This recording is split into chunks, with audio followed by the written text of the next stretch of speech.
அரசியல்ல பல திருப்பங்கள் போயிட்டு இருக்கு. இந்த நேரத்துல அண்ணாமலை அவர்கள் புதுசா ஒரு கட்சி ஆரம்பிக்கிறதா சொல்றாங்க. அது உண்மையா? எந்த வகையில அது உண்மை? டெல்லியை பொறுத்த மட்டில் அண்ணாமலையை நன்றாக கடந்த 5 வருடங்களில் வளர்த்து விட்டது மத்திய பாஜக. திடீரென்று ஏன் கட்சி ஆரம்பிக்க போகிறார் என்ற எண்ணங்கள் டெல்லியில் பரவலாக பேசப்படுகிறது. அண்ணாமலையினுடைய ஒரு ஆளுமை என்பது மிக மிக பாராட்டத்தக்கது. ஆனால் இந்த சமயத்தில் அவர் கட்சி ஆரம்பிச்சார்னா வெற்றி பெருமா பெரியாதா என்றால் கிராஸ் ஃபிங்கர்ஸ் தான் இருக்கணும். we can't predict that. ஏன்னா இன்று இருக்கக்கூடிய இளைஞருடைய மனோபாவம் திராவிட முன்னேற்ற கழகத்தினுடைய ஜென்சி மீட்டிங்னு வச்சிருக்காங்க. இப்ப தமிழ்நாட்டை ஜென்சியா, அகில இந்தியாவில ஜென்சியா? இப்போ யார் ஜென்சி? இன்பநிதி ஜென்சியா இல்ல உதயநிதி ஜென்சியா? இன்பநிதி தான் ஜென்சி. ஆமா, இன்பநிதிக்கு பை குழந்தை பிறந்தா அதான் ஜென்சி. அது ஜிஜி, ஏற்கனவே 2Gல இருந்தவங்க. அவங்க இப்ப ஜென்சி ஆயிட்டாங்க. பாரதிய ஜனதா கட்சி தான் அண்ணாமலைக்கு ஒளி கொடுத்தது, பிரகாசத்தை கொடுத்தது. அதை விட்டு வெளியே தனி கட்சி ஆரம்பித்தால் அவர் தமிழ்நாட்டில் இருக்கக்கூடிய 47-50 கட்சியோட இப்போ அண்ணாமலை அவர்கள் புதிய கட்சி ஆரம்பிச்சா அதுல ரஜினி ஆதரவு தரதா சொல்றாங்க. சோ இந்த காம்போ எப்படி இருக்கு? இது உண்மையா? ரஜினிகாந்த் விஜய்க்கு எதிர்த்தா செயல்பட்டார்னா அண்ணாமலை அதுல சேர்ந்தான்னா தாவேக்காவை இப்பொழுது உடைப்பது என்பது மிகவும் கடினம். காரணம் என்ன என்று கேட்டால், இன்று ஏதாவது தாவேக்கா மீது கை வைத்தால் 200 சீட் அடிச்சுன்னு போடுறார். பொதுமக்களுடைய விரோதம் திராவிட முன்னேற்ற கழகத்தின் மீதாக இன்னமும் பசுமையாக இருக்கிறது. எல்லாருமே விஜய் ஆயிட முடியாதுமா. தமிழ்நாட்டில் விஜய் அவர்கள் கொண்டு வந்த ஒரு மாபெரும் சாதனை என்ன என்று கேட்டால், சித்திரை ஒன் மீடியா நேயர்களுக்கு வணக்கம். இன்னைக்கு நம்ம கூட மூத்த பத்திரிகையாளர் டெல்லி ராஜகோபாலன் அவர்கள் தான் இணைஞ்சிருக்காரு. வணக்கம் சார். நமஸ்காரம்மா. நமஸ்காரம் அபிநயா. எப்படி இருக்கீங்க சார்? நல்லா ஜோரா இருக்கேன் சார். இப்போ அரசியல்ல பல திருப்பங்கள் போயிட்டு இருக்கு. இந்த நேரத்துல அண்ணாமலை அவர்கள் புதுசா ஒரு கட்சி ஆரம்பிக்கிறதா சொல்றாங்க. அது உண்மையா? எந்த வகையில அது உண்மை அப்படின்ற உங்க கருத்து சொல்லுங்க சார். டெல்லியை பொறுத்த மட்டில் அண்ணாமலையை நன்றாக கடந்த 5 வருடங்களில் வளர்த்து விட்டது மத்திய பாஜக. அவரிடம் இருக்கக்கூடிய நல்ல குணங்களை எல்லாம், படிப்பு திறன், ஆற்றல், law and order, intelligence, crime, இதையெல்லாம் அவர் ஐபிஎஸ் ஆபீசராக இருக்கும் பொழுது கர்நாடகாவில் எடுத்துக்கொண்ட முயற்சிகள் எல்லாம் சிங்கம் என்ற பெயரை வாங்கினார். தமிழகத்திலும் நன்றாக அரசியல் செய்தார். அவருக்கு பல வாழ்த்துக்கள் கிடைத்தது. பிரதமர் நரேந்திர மோடி அவர்கள் பல முறை அவருக்கு முன் நிலையிலேயே பொதுக்கூட்டங்களில் முதுகை தட்டி கொடுத்து பாராட்டினார். அண்ணாமலை என்று சொன்னவுடன் பல கை தட்டல்கள் அதிகமாகியது. அவரை இலங்கைக்கு அனுப்பி வைத்தார்கள், பல அயல் நாடுகளுக்கு அனுப்பி வைத்தார்கள். பாரதிய ஜனதா கட்சியுடைய தலைவர் JP நட்டா அவர்கள். அது எல்லாத்தை விட முக்கியமா தேசிய பொதுக்குழு கூட்டத்தில் யோகி ஆதித்யநாத் அரசியல் தீர்மானம் ஏற்றக்கூடிய நிலையில் அதை முன்மொழிந்தது யோகி ஆதித்யநாத். அரசியல் தீர்மானம் அது ஒரு மாபெரும் டாக்குமெண்ட். அதை வழிமொழிந்தது அண்ணாமலை. அவ்வளவு முக்கிய ஸ்தானம் கொடுத்த அண்ணாமலை திடீரென்று ஏன் கட்சி ஆரம்பிக்க போகிறார் என்ற எண்ணங்கள் டெல்லியில் பரவலாக பேசப்படுகிறது. அவருக்கு வாழ்த்துக்கள் என்று சொல்லுகிறார்கள். ஆனாலும் இன்னைக்கு இருக்கக்கூடிய நிலைமையில விஜய் அவர்களுடைய அரசியல், விஜய் தமிழகத்திற்கு 2 மெரிய கட்சிகளை எல்லாம் குழி தோண்டி புதைத்து விட்டாரே, அதிமுக, திமுக போன்ற கட்சிகள் எல்லாம். அதற்கு மீறாக அண்ணாமலைக்கு என்ற ஒரு ஸ்பேஸ், ஒரு இடம் இருக்கிறது, காலி இடம், வேக்யூம். ஆனால் அது ரஜினிகாந்துடன் அவர் மக்கள் சக்தி என்று சொல்லி அவர் அந்த ஆட்டோ சின்னத்தை எப்படி ரஜினிகாந்த் பெற பெற்றாரோ அந்த முயற்சியில் நான் பல ஸ்டோரிகளை நான் ஏற்கனவே பண்ணியிருக்கேன். ரஜினிகாந்த் ஐயா என்னிடம் பல முறை இதை பற்றி விவாதித்திருக்கிறார். அருண் ஜேட்லியுடைய மகள் தான் அந்த தேர்தல் கமிஷனில் அந்த சிம்பிள் வாங்கிக்கிறதுக்கு பாராட்டினார்கள், கொண்டார்கள். அப்ப அண்ணாமலை அவரோட கூட இருந்தார். அண்ணாமலையினுடைய ஒரு ஆளுமை என்பது மிக மிக பாராட்டத்தக்கது. ஆனால் இந்த சமயத்துல அவர் கட்சி ஆரம்பிச்சார்னா வெற்றி பெருமா பெரியாதா என்றால் கிராஸ் ஃபிங்கர்ஸ் தான் இருக்கணும். we can't predict that. ஏன்னா இன்று இருக்கக்கூடிய இளைஞருடைய மனோபாவம் என்ன என்று புரியவில்லை. நேற்று கூட திராவிட முன்னேற்ற கழகத்தினுடைய ஜென்சி மீட்டிங்னு வச்சிருக்காங்க. இப்ப தமிழ்நாட்டை ஜென்சியா, அகில இந்தியாவில ஜென்சியா? நான்லாம் அந்த ஜென்சிக்கு 3 மடங்கு. எனக்கு வயசு 75 ஆயிடுச்சு. ஆனா இப்ப இருக்க ஜென்சி எல்லாம் 20 வயசுல இருந்து 30 வயசுக்கு தான் ஜென்சிங்கிறாங்க. அவங்களும் அண்ணாமலைக்கு பிரியமா தான் இருக்காங்க. என்னை பொறுத்த மட்டில் பாரதிய ஜனதா கட்சி தான் அண்ணாமலைக்கு ஒளி கொடுத்தது, பிரகாசத்தை கொடுத்தது. அதை விட்டு வெளியே வந்து தனி கட்சி ஆரம்பித்தால் அவர் தமிழ்நாட்டில் இருக்கக்கூடிய 47 50 கட்சியோட ஒரு கட்சியா போவார்னு தான் என்னுடைய கருத்தும். அவருக்கு வந்து பெரிய ஸ்பேஸ் கிடைக்குமா என்று சந்தேகம். கட்சின்னு ஆரம்பிச்சுட்டானே யாரும் கிட்ட போக மாட்டாங்க. பாஜகன்னு வந்து மரியாதை கொடுக்குறாங்க. ஆனா இப்ப அண்ணாமலை அவர்கள் வந்து புதிய கட்சி ஆரம்பிச்சா அதுல வந்து ரஜினி வந்து ஆதரவு தரதா சொல்றாங்க. சோ இந்த காம்போ வந்து எப்படி இருக்கு? இது உண்மையா? ரஜினி நேற்று உத்தரப்பிரதேசத்துடைய முதலமைச்சர் யோகி ஆதித்யநாத்தை பார்த்தார். ரஜினி அவர்கள் ஸ்டாலினை பார்த்து திமுக அதிமுக இரண்டும் ஒன்றாக வர வேண்டும் என்று மே 5ஆம் தேதி பாடுபட்டார். திராவிட முன்னேற்ற கழக அரசியலுக்கு உதயநிதிக்கு சமமாக இருந்து கொண்டு உதயநிதிக்கு ஆதரவு செய்தார் ரஜினிகாந்த். சோ அந்த பின்னணி பாத்தீங்கன்னா ரஜினிகாந்த் வந்து விஜய்க்கு எதிர்த்தா செயல்பட்டார்னா அண்ணாமலை அதுல சேர்ந்தாருன்னா விஜய்க்கு எதிராகத்தான் ஆகும். அது படிப்படியா வெளில வர ஆரம்பிக்கும் கொஞ்சம் கொஞ்சமா.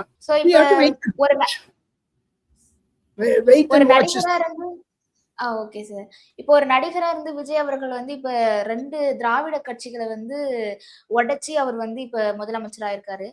அப்ப இப்ப அதே நடிகர் ஃபீல்ட்ல இருந்து வர ரஜினி அவர்களும் இப்ப வந்தா இந்த தாவேகா கட்சி வந்து உடைச்சி இவர் வந்து வெற்றி பெறுவாரா? வாய்ப்பு இருக்கா? தாவேகாவை இப்பொழுது உடைப்பது என்பது மிகவும் கடினம். காரணம் என்ன என்று கேட்டால், இன்று ஏதாவது தாவேகா மீது கை வைத்தால் 200 சீட் அடிச்சுன்னு போடுவார். பொதுமக்களுடைய விரோதம் திராவிட முன்னேற்ற கழகத்தின் மீதாக இன்னமும் பசுமையாக இருக்கிறது. 2 வருடங்கள் இருக்கும்.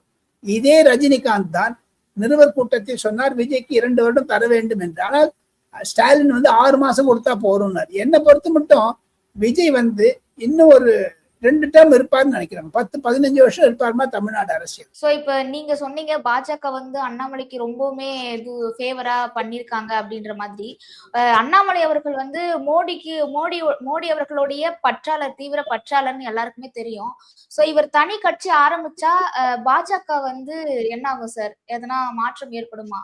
அதெல்லாம் பொறுத்துதான் பார்க்கணுமா. நம்ம ரொம்ப குதிரை ஓட்டத்துல போறோமே தவிர தமிழக அரசியல் என்பது கண்டிப்பாக விஜய் அவர்களையும் இளைஞர் சமுதாயத்தையும் அண்ணாமலையை சுற்றித்தான் இருக்கும் எதிர்காலம். அவர் கட்சி ஆரம்பிச்சு எல்லாருமே விஜய் ஆயிட முடியாதுமா. எல்லாருமே அரவிந்த் கெஜ்ரிவால் ஆயிட முடியாது. எல்லாருமே NT ராமராவ், எல்லாருமே எம்ஜிஆர் ஆயிட முடியாது. விஜய் ஒரு 2026 எம்ஜிஆர் சொன்னா கூட அது மிகையாகாது. ஆனால் 2029 2031 அண்ணாமலை வந்து ஒரு விஜய் ஆயிடுவார்னா அது I don't think so.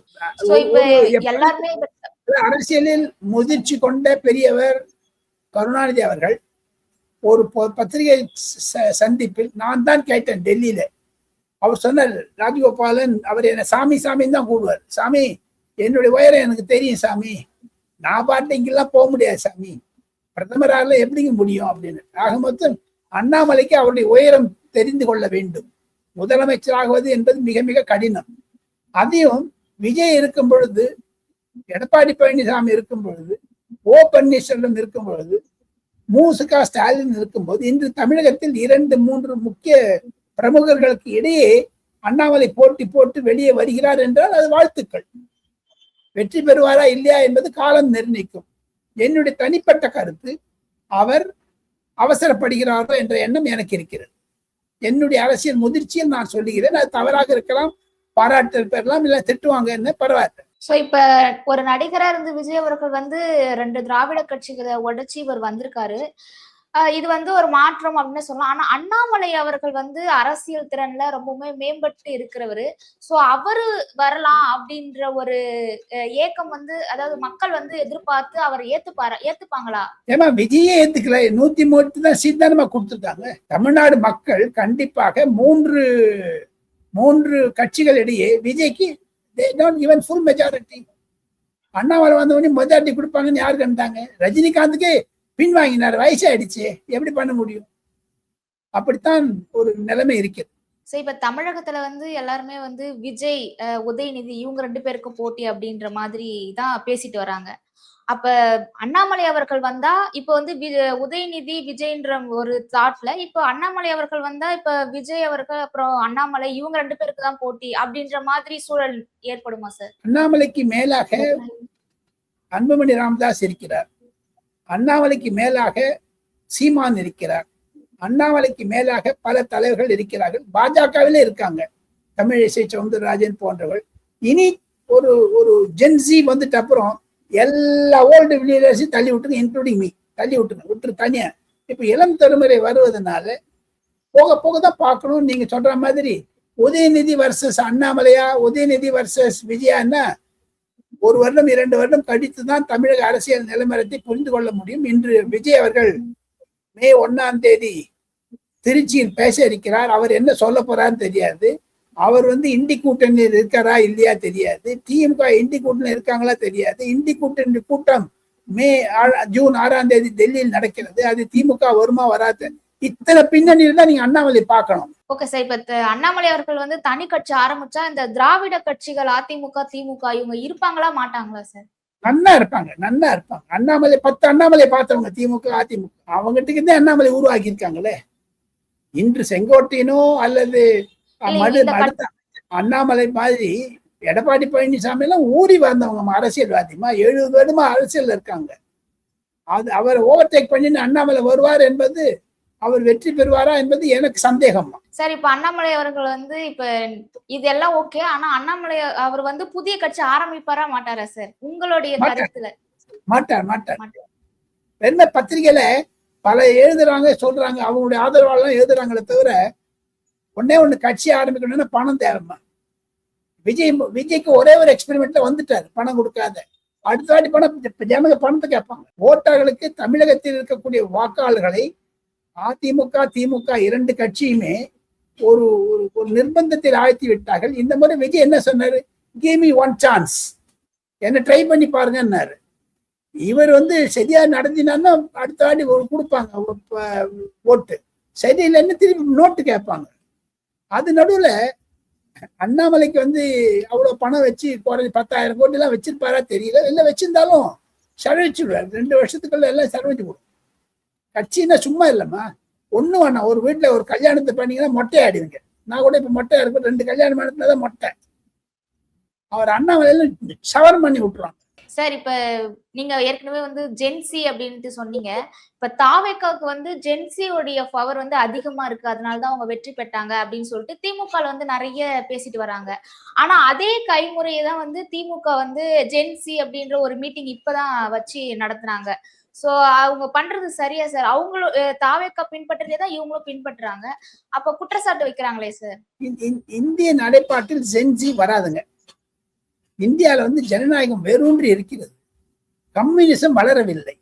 Communism இப்ப கேரளாவிலே கம்யூனிசத்தை எடுத்துட்டாங்க. இந்தியாவில கம்யூனிஸ்ட் ஆட்சி இல்லவே இல்லை எங்கேயுமே. கம்யூனிசம் நக்சலைத்தை ஒழிச்சுட்டாங்க பாஜக மத்திய அரசாங்கத்துல. ஜென்சி என்பது என்ன? பொதுமக்களுடைய ஒரு போராட்டம். அது கம்யூனிஸ்டுடைய மறு உருவமாகத்தான் நான் பார்க்கிறேன். என்னுடைய அரசியல் முதிர்ச்சியில் என்ன திட்டுங்க, என்ன பாராட்டுக்கு பரவாயில்ல. ஆனால் ஜென்சி என்பது தமிழகத்தில் வளராது. திமுக தோல்வி அடைந்து விடும். அதுதான் எங்க இப்போ யார் ஜென்சி? இன்பநிதி ஜென்சியா இல்ல உதயநிதி ஜென்சியா? இன்பநிதி தான் ஜென்சி. ஆமா, இன்பநிதிக்கு பை குழந்தை வருது, அதுதான் ஜென்சி. அது ஜிஜி ஏற்கனவே 2Gல இருந்தவங்க, அவங்க இப்ப ஜென்சி ஆயிட்டாங்க. சரி, இப்ப தாவேக்கா ஜென்சியால தான் வெற்றி பெற்றுச்சா இல்ல 50 வருடங்களா திராவிட ஆட்சிகள் ஆட்சி புரிஞ்சு மக்கள் அதிருப்தியில ஒரு மாற்றம் ஏற்பட்டோம் அப்படின்றதுனால தாவேக்காக்கு வெற்றி பெற்ற செஞ்சாங்களா சார்? நீங்க 2வது சொன்னதுதான். பொதுமக்களிடையே எதிர்ச்சி இருந்தது, அதாவது பொதுமக்களிடையே எதிர்ப்பு அதிகமாக இருந்தது. திராவிட முன்னேற்ற கழகம் ஒரு ஊழல் கட்சி, குடும்ப கட்சி என்று பெயர் வாங்கினதுனாலதான் பண்ணாங்க. அதற்கு அடித்தளத்தை உருவாக்கியது அண்ணாமலை தான். அவர் தானே முதல்ல டிஎம்கே ஃபைல்ஸ் கொண்டாரு. என் மக்கள் யாத்திரை போனாரு, எல்லாம் பண்ணாரு. எடப்பாடி பழனிசாமி அதுல கொஞ்சம் பேஸ் பண்ணாரு. இந்த 2 பேஸ்ல தான் விஜய் வந்திருக்காங்க. சோ விஜய் என்பவனுடைய ஒரு அந்த சிண்ட்ரோம், அந்த ஒரு மகிமை ஜென்சினாலேயோ இல்ல இளைஞர்களாலேயோ வந்தது ஒரு 50% இருந்தாலும் என்னை பொறுத்த மட்டும் திமுகவிற்கு எதிரான இருக்க வாக்குகள் தான் ஒன்னாச்சு. சார், இப்ப இனி வரும் காலங்கள்ல இளைஞர்கள் அரசியல்ல வர வாய்ப்பு இருக்கா சார்? ஏன்னா அதிமுகல ஒரு இளைஞர்கள் வந்துட்டாங்களம்மா, எல்லா கட்சியிலும் வந்துட்டாங்க இளைஞர். உதாரணத்துக்கு சொல்ல பாத்தீங்கன்னா தமிழ்நாட்டில் விஜய் அவர்கள் கொண்டு வந்த ஒரு மாபெரும் சாதனை என்ன என்று கேட்டால் சமையல்கார பையனை மந்திரி ஆக்கியிருக்காரு, ஆட்டோ ரிக்ஷா ஓட்டுற பையனை மந்திரி ஆக்கியிருக்காரு, தன்னுடைய டிரைவர் பையனை மந்திரி ஆக்கியிருக்காரு. அதே மாதிரி தனக்கு ஆப்த நண்பர்கள் அனைவரையுமே மந்திரி ஆக்கியிருக்காரு. யாருக்குமே மந்திரி தெரியவே தெரியாது. மந்திரி சபையில் வந்திருக்கக்கூடிய எம்எல்ஏக்கு 108 பேர்ல 60 பேர் புது ஆளுங்கம்மா. நான் நாடாளுமன்றத்தை 45 ஆண்டு காலம் கவர் பண்ணியிருக்கேன். நாடாளுமன்றம் என்றால் என்ன, அரசியல் புரியும், ரூல்ஸ் அண்ட் ரெகுலேஷன்ஸ் புரியும். இப்போ வந்திருக்கவங்களுக்கு எல்லாம் 25 வயசு 30 வயசு தான் இருக்குது. ஆனால் அதுக்கு ஒரு புது எம்பவர்மெண்ட் கொடுத்துட்டதுனால அது மறுமலர்ச்சியை கொண்டு வந்தார் விஜய். அதனால இனிமேல் தமிழ்நாட்டில் திராவிடங்கள்லாம் மறந்து போயிடுங்க. திராவிட மூமெண்ட் செத்து போச்சுமா தமிழ்நாட்டில்.